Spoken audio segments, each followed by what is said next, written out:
আরজি কর কাণ্ড নিয়ে সত্যিই অস্বস্তিতে রাজ্য সরকার। মুখ্যমন্ত্রীর কর্মবিরতি প্রত্যাহারের অনুরোধ করলেন মুখ্যমন্ত্রী। আরজি কর কাণ্ডের দরুন রাজ্যের চিকিৎসক মহল কর্মবিরতির সিদ্ধান্ত নিয়েছেন সঠিক বিচারের আশায়।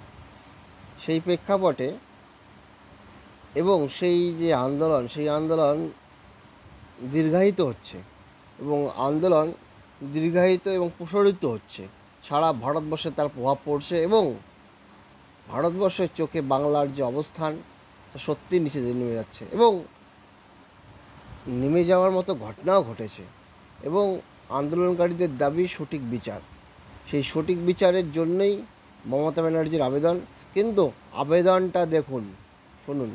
আমি বারবার আবেদন জানাচ্ছি চিকিৎসকদের, যারা এখনো ডিউটিতে জয়েন করেননি, সাধারণ মানুষের সামনে দাঁড়িয়ে 3 জন অলরেডি মারা গেছেন বিনা চিকিৎসায়।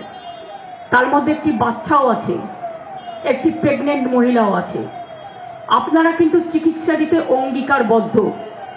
5 দিন তো হয়ে গেল, দয়া করে আপনারা অনুগ্রহ করে, আর কি বলতে পারি, আপনাদের পায়ে ধরে বলছি, তাতে যদি আপনাদের চরণ যুগলগুলো ভালো থাকে, যে আপনারা দয়া করে মানুষকে পরিষেবা দিন, চিকিৎসাটা করুন। কারণ চিকিৎসার জন্য আপনারা অ্যাপয়েন্টেড হয়েছেন।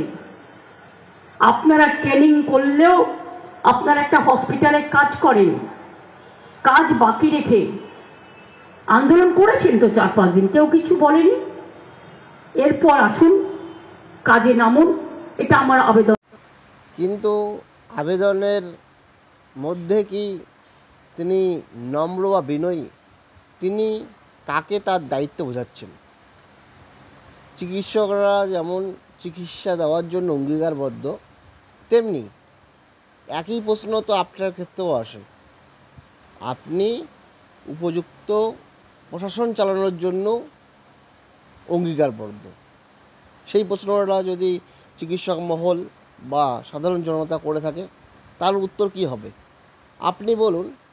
এই আরজি কর কাণ্ড নিয়ে আপনি যতটা মুখে বলেছেন, কিন্তু কাজের ক্ষেত্রে তো সেটা দেখা যাচ্ছে না। জনমানুষের সেই প্রশ্নটাও ভেসে উঠছে। কারণ আরজি করের যে অধ্যক্ষ, যিনি দুপুর 12টার সময় নৈতিক দায়িত্বে পদত্যাগ করলেন, রিজাইন দিলেন, তাকে রিওয়ার্ড কে দিল?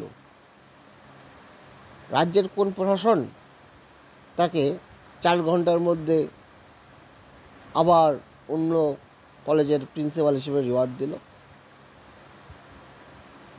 কেন হাইকোর্টের যে শুনানি, সেখানে কেন আরজি কর কাণ্ডে নির্যাতিতারকে আনন্যাচারাল ডেথ হিসাবে দেখানো হয়েছে কেস ডায়েরিতে?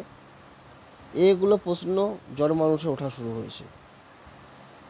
আপনি এখন শুধু ডাক্তারদের অঙ্গীকার, দায়বদ্ধতা বোঝাচ্ছেন, কিন্তু একজন, আপনি যে প্রশাসনিক প্রধান হয়েছেন, জনগণের কাছে দায়বদ্ধ সঠিকভাবে প্রশাসন পরিচালনার জন্য।